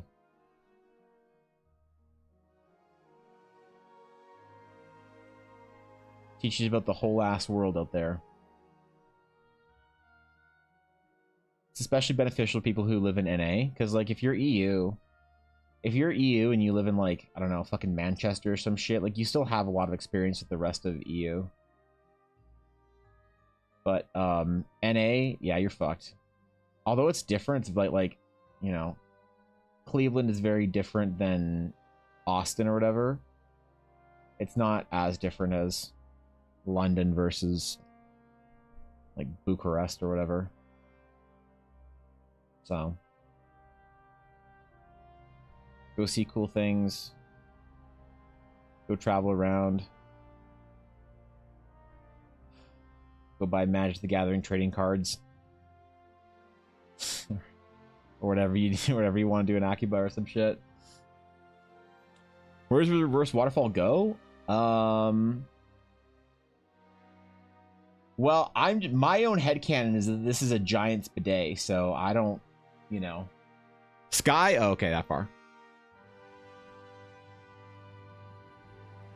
Got it. Got it. Got it.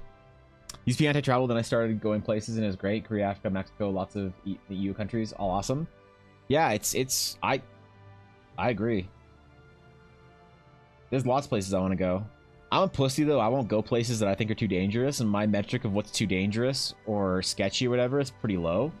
And we know this. We all know this. We know that my tolerance for sketch is like, you know.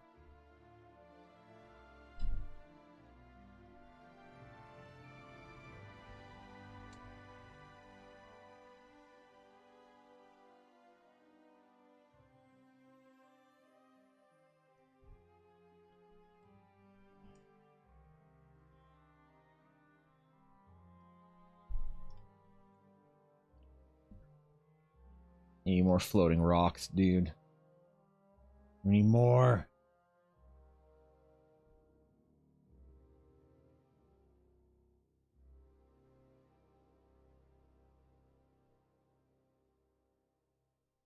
I want to like play D&D in weird places. You know? I want to get my party and get a jet and fly them to weird places in the world to play D&D. That's what I want to do.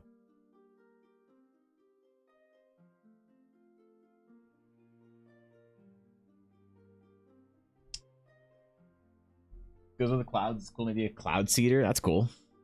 I have tendencies to wander away from the beaten path when I'm traveling. Only a couple times have the new path's been sketchy. Yeah, it's probably okay. You know, no matter where you go. I get that. But there's just a lot of places that I'm too risk averse when it comes to travel. So I probably miss out on the best shit, you know? Because of that, but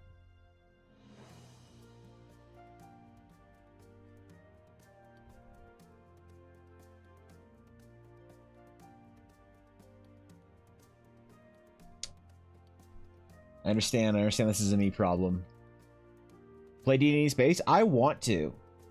I want to be the first person to play D&D in space. Like I want to get Elon and like on one of the fucking SpaceX like whatever like as soon as Starship's a thing or whatever, I want to send a message and be like, yo, Elon, do you want to play the first D&D game in space? You know? What's up, Nero? What's going on? Thanks for the follow. Appreciate it. Right? Or like Jeff, because he's also got Blue Origin. I don't know who else has space shit going on. I think it's just Jeff and Elon. But I'll call him and be like, yo, you want to play the first D&D game? You use magnetic dice, right? So you have like you have like your magnetic dice tray or whatever, like a metal dice tray, and you have your magnetic dice or one the way or another, and you like toss them at the tray and they like tumble and then stick to it. Yeah, I want to play the first D&D game in space.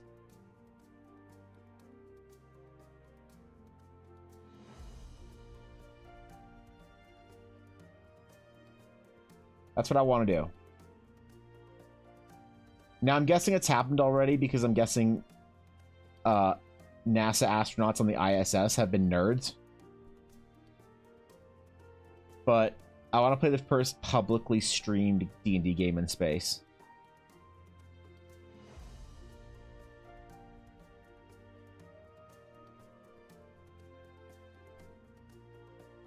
I wonder which billionaire is most likely to do it, Jeff or Elon. Jeff seems like a nerd, but Elon does play Diablo, so I feel like I'd have a better chance. Maybe I could get Jeff and Elon to play D&D with me in space. That'd be sick. Jeff said to say anything to orbit? He sent stuff to space though, right? I saw like a video, a bunch of people, and like, didn't he send Shatner to space or some shit? Maybe not orbit, but one time in Solo was too drunk to realize where I was, sketchy or not. That's fair. There is that too, so.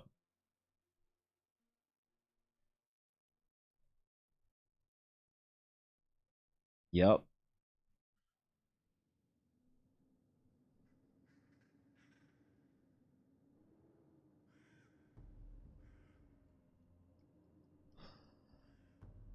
I feel like I want to do something different with the clouds. Hmm.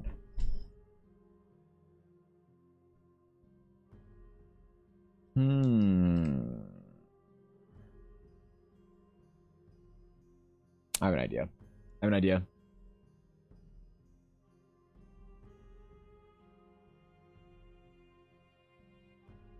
I have many ideas. None are good, but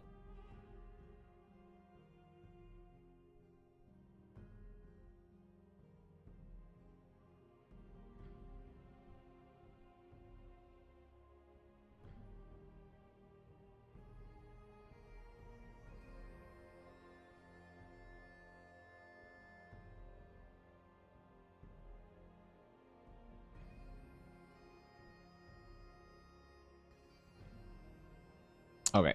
Fuck it. We'll just do it. Either way, we'll see. The New Shepherd goes up just above 100 kilometers, a few minutes, then goes back down, so you couldn't even do a wizard turn in that weightlessness. Damn, you're right. Party of Barbarians. All pre-raging. That's what we'll do. Yeah, it doesn't have to be for a long time. You don't have to do a full D&D game.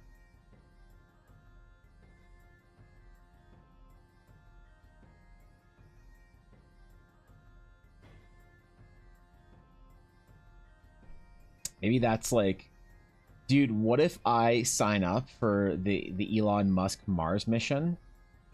The one-way trip? And what if I sign up there to play the first D&D game on Mars?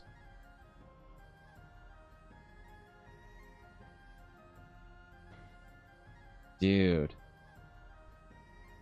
You know no one's played D&D on Mars. That the government will tell you about. Anyway.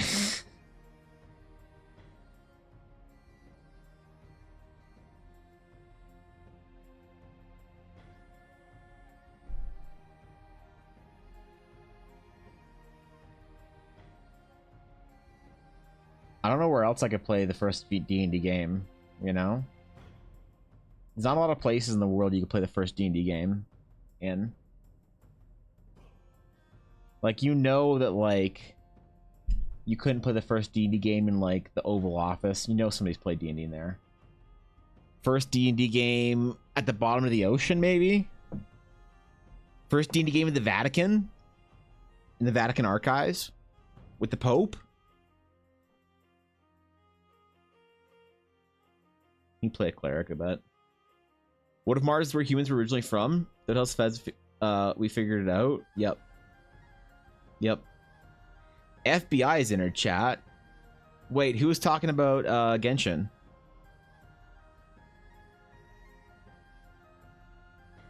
Yeah, no, we're good. No one's talking about Genshin.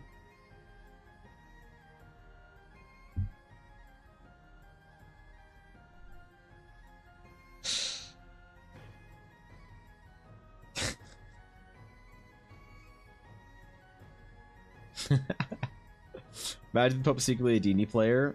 Yep.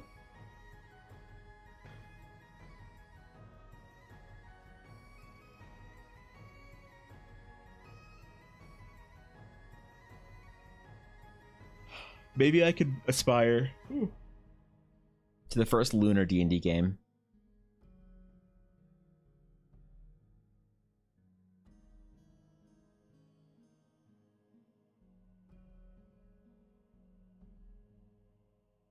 That's what I can do. Yeah, ignore things, yeah. Just ignore. Ignore. Tell them not. Tell them plus no.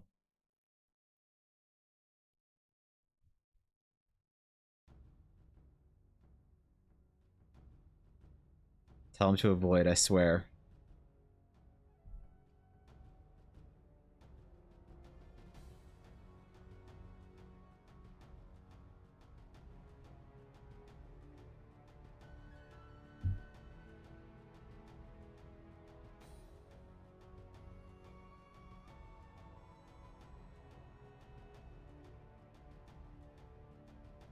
I don't know where else you could play the first D&D game that'd be entertaining. Happy somewhere off-world, right? You know? You got it drawing rocks, really? I don't know. That's a pretty big compliment. Thanks, Koi. Appreciate it. You made my day. The fuck? Throwing dice in the moon seems hard. No, you just need super dense dice.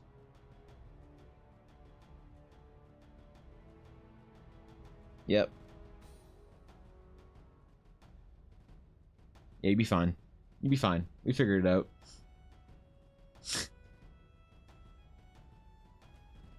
You wouldn't throw them up too high, okay?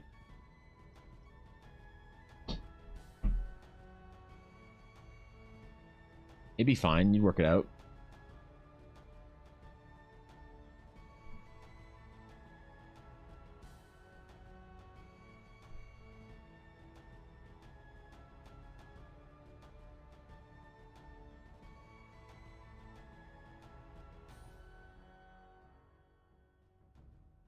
Maybe if in 2037 or whatever Apophis is supposed to hit us,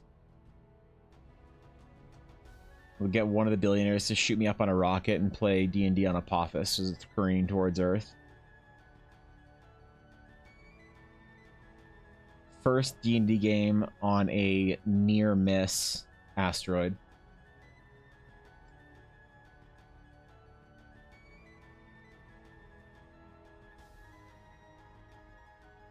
I'm trying to think of firsts here, okay? It's my content brain.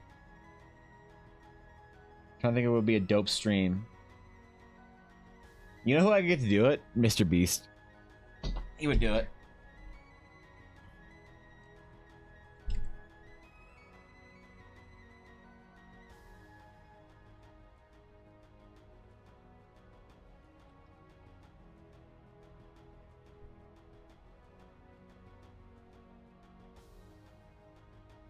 We got mountains. We got rocks. We got floating shit. My rocks stand out more though.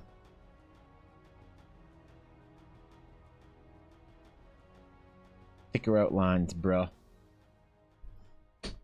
First D&D game suspended above an active volcano. Ooh. Yeah, that's good. Yep.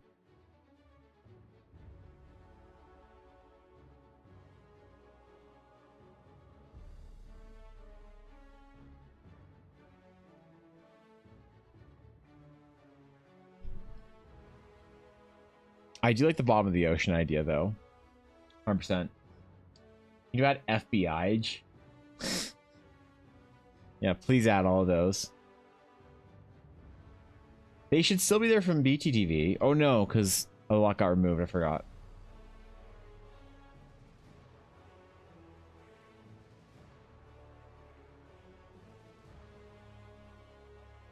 Ugh, gotta take care of my eyes today. I gotta look out the window. Alright, that's what I gotta do.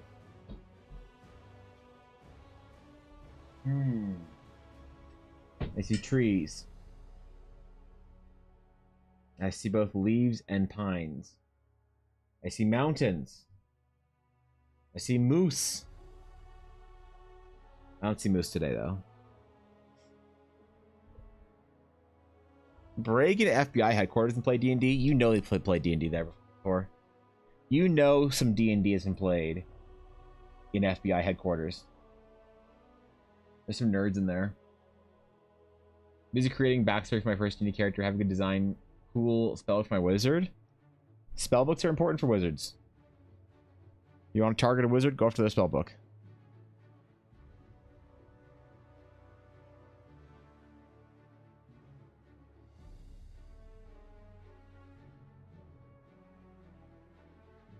Yep.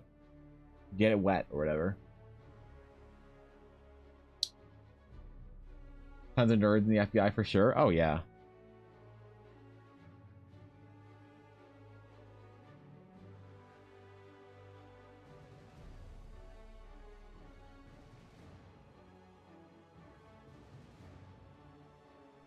They played some D&D there, you know it.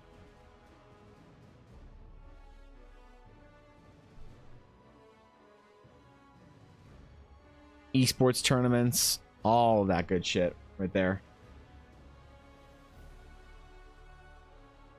Ugh, man, I need a water. Fuck. I'm out of caffeine water here. I need to go get a regular water. I was gonna wait until I was done this, but I'm actually dying. It's drier than the Sahara here. Also give my eyes a bit of a rest because I still think I'm not fully recovered from L migraine from yesterday. Just give me 1 second. Go downstairs, grab new water real quick.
Wicked.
I'm good. I'm good.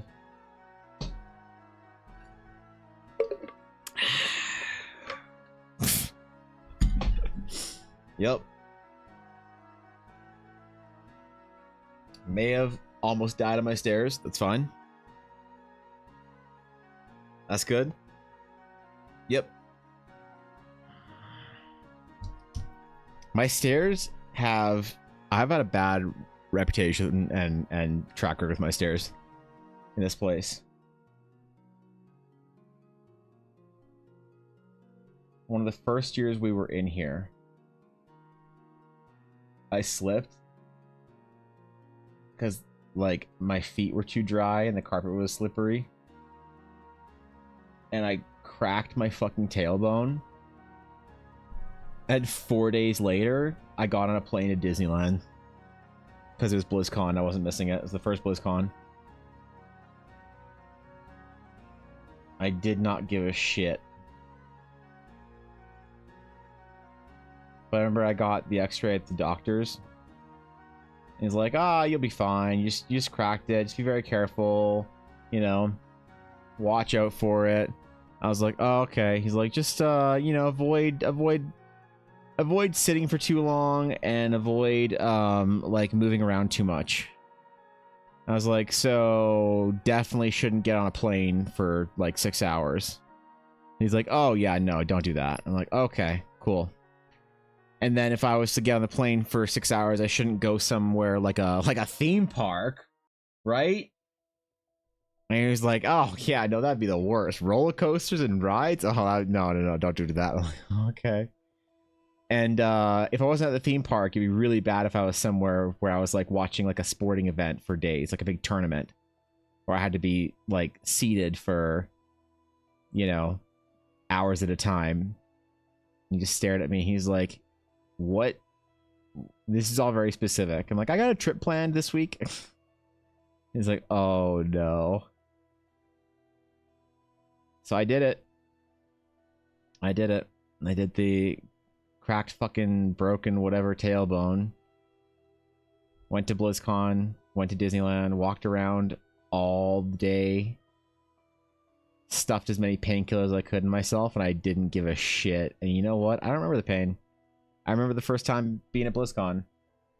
But whenever I got on a ride or whatever at Disneyland, I couldn't sit on the ride because it would jostle me around too much and like hurt my tailbone. So I had to hold myself up, prop myself up on the seat. Right? So I was like sitting on my hands, basically, like keeping myself up for the entirety of every fucking ride. So when I almost died on my stairs now, I have this flashback to an early 20-something-year-old me wishing for death on a plane.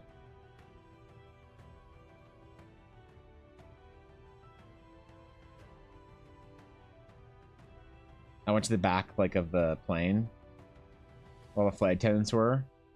I was like, hey, can I just like stand here? And they're like, yeah, are you okay?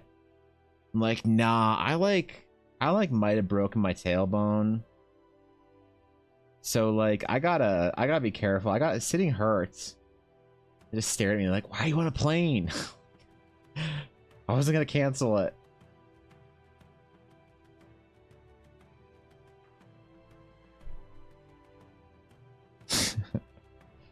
I don't regret anything about it.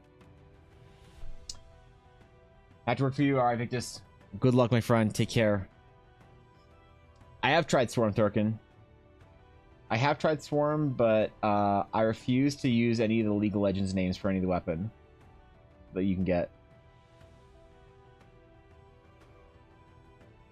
Uwu Blaster is Magic Wand. The Aura thing is Garlic. The Cyclone thing is Bible. The Shurikens thing is Cross. Yep. I'm a big Vampire Survivors enjoyer, so what a beautifully stupid game to spend a lot of time on. They're like, excellent. I've lost this level so that I can go buy upgrades to do the next level. The entire goal is to get so like upgraded and broken that you don't actually have to play the game anymore. You just sit there. Auto collecting EXP, auto collecting gold, auto dealing damage. Like every good ARPG. You get to the point in the game where you don't actually have to play. Why are you serious trying to kill you? I don't know, dude. They want me dead. I was like right after Ella and I moved in here too. That winter or whatever. How far you got? Not very, because I was just playing with Ella, so we only did a couple levels. I think we got to the 3rd level and we're just chilling. Ella never played a Survivors game, so she it's been a learning experience for her. She's got it down now. She's figured out how to do builds and stuff, which is pretty cool. So we jumping on that. Might play a little bit tonight. I don't know.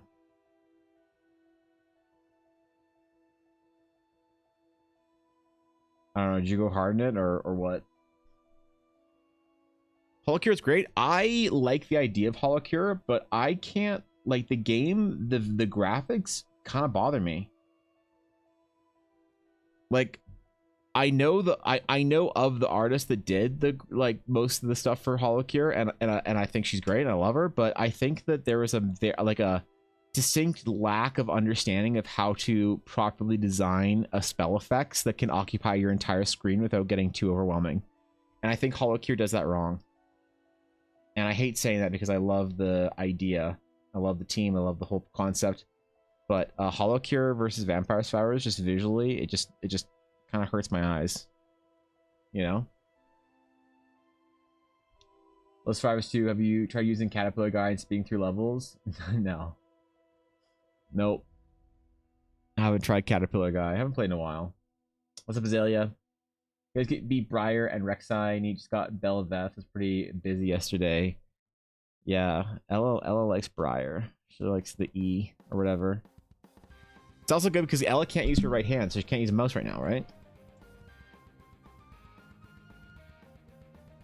Which she is recovering well from her surgery.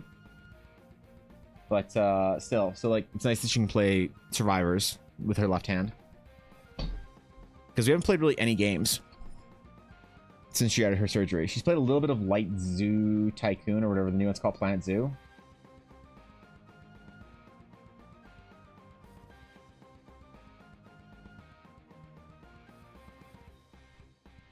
Besides that, we haven't played any Final Fantasy or anything. Nothing. We've been a gameless couple. And imagine being a couple not playing video games. What's the point, right?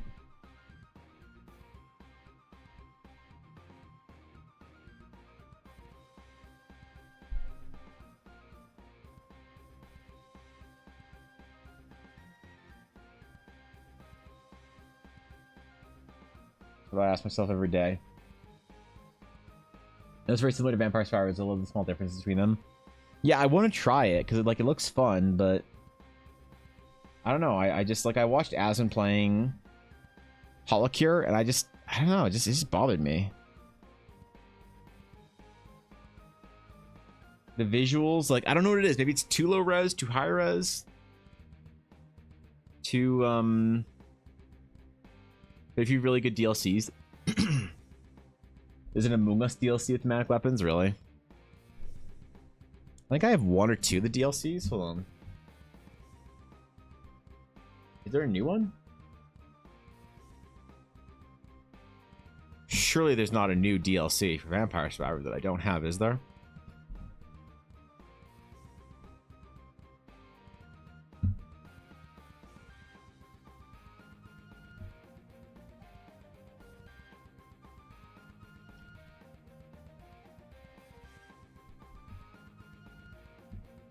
Oh shit. Oh yeah, okay.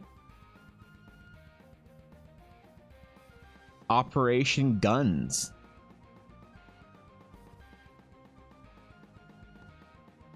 And emergency meeting. The Among Us style one. What a great little project, man. Bro out here just making his little game. No, stop. I want the sound. Little animations and shit. Oh, that's dope. That's cute. Big old bosses. Wait, was that multiplayer? You can play multiplayer? Wow. Cute. Well, that's cool. We'll get it. Been playing a while. Yes, there is. Yeah, damn. It's been a little bit. When I'm done with all the work I have, I'm gonna be playing some Valheim and some Cyberpunk. I'm very excited about those. I feel like I'm gonna get lost in Valheim. I feel like I'm gonna get like devoured by that game. For better or worse, right?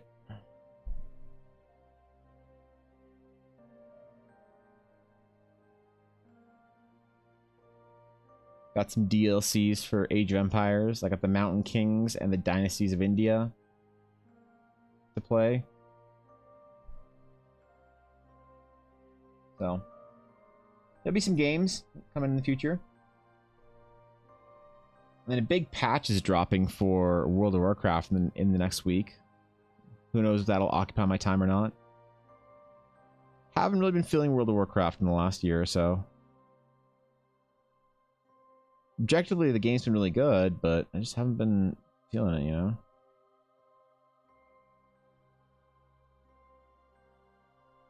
Which is tragic for me.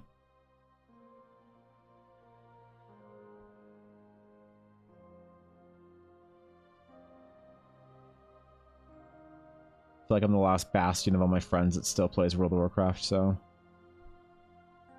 I gotta hold out.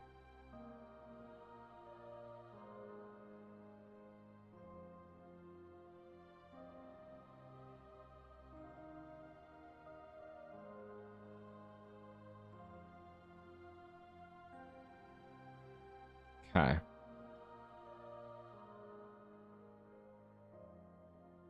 We got some big old waterfall going on there. Do one more rock for measure, and then we're good. Maybe there's a few free content updates. There's a new game plus mini mode as well, which doesn't touch your normal progress. That's cool. What's up, Gabby? A new game. Wait, new game plus mini mode. Okay.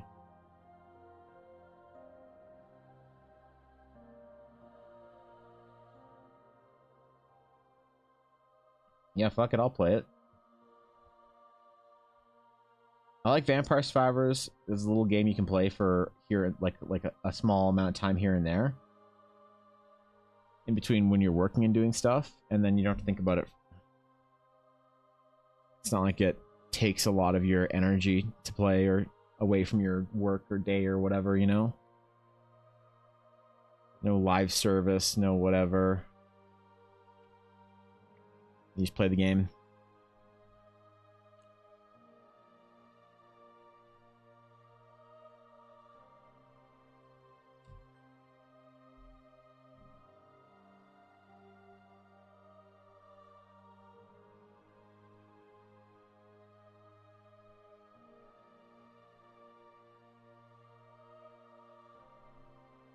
Do a little bit of shade on here, and then we're Gucci.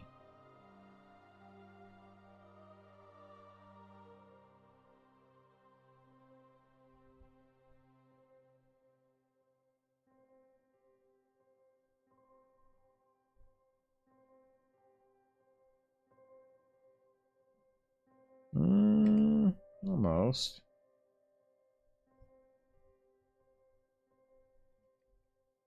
That's about right.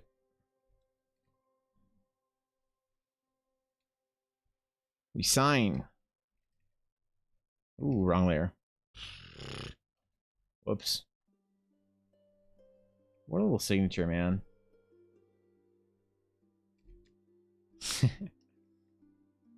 All right. Stop recording. Snipping tool. Discord. Oh, reverse waterfall. That's cool.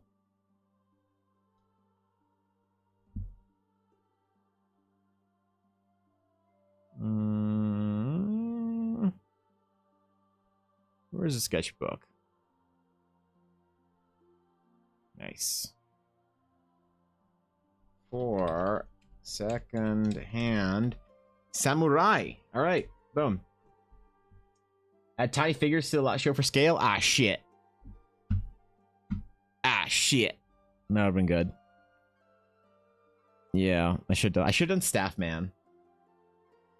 Yeah, I should always add staff man whenever I'm doing a location. That's what I do for now. I'm always gonna add staff man for scale. Staff man belongs in every concept art location. Okay. As soon as the recording finishes processing, I want to see what it looks like. This be a good one. I just need to give it a sec. Oh man, this headache's back. I'm not sure how much more I'm able to do today. Okay, recording's done. Let's see. Ready, go. Ooh. A good one. It was a satisfying one, at the very least. I love these, dude. I love these little process things. You just move the slider.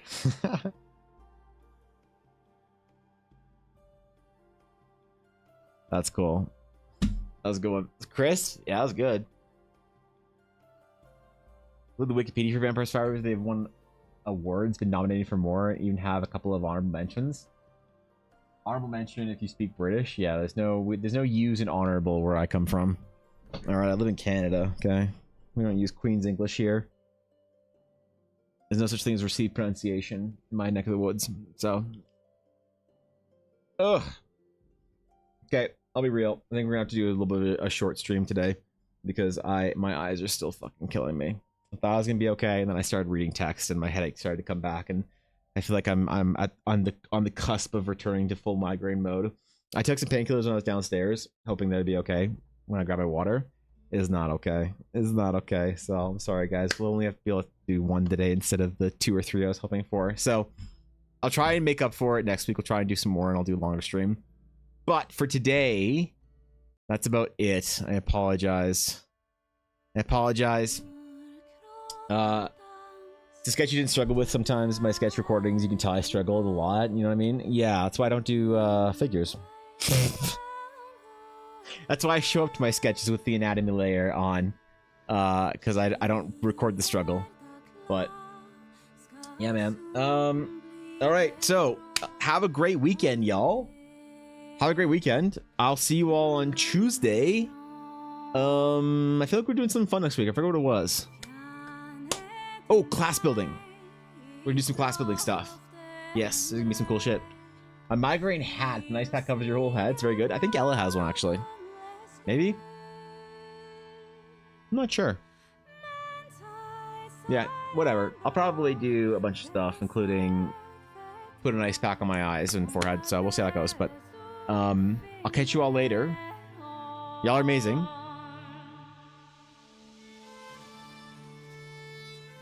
Until next time, my friends. Farewell.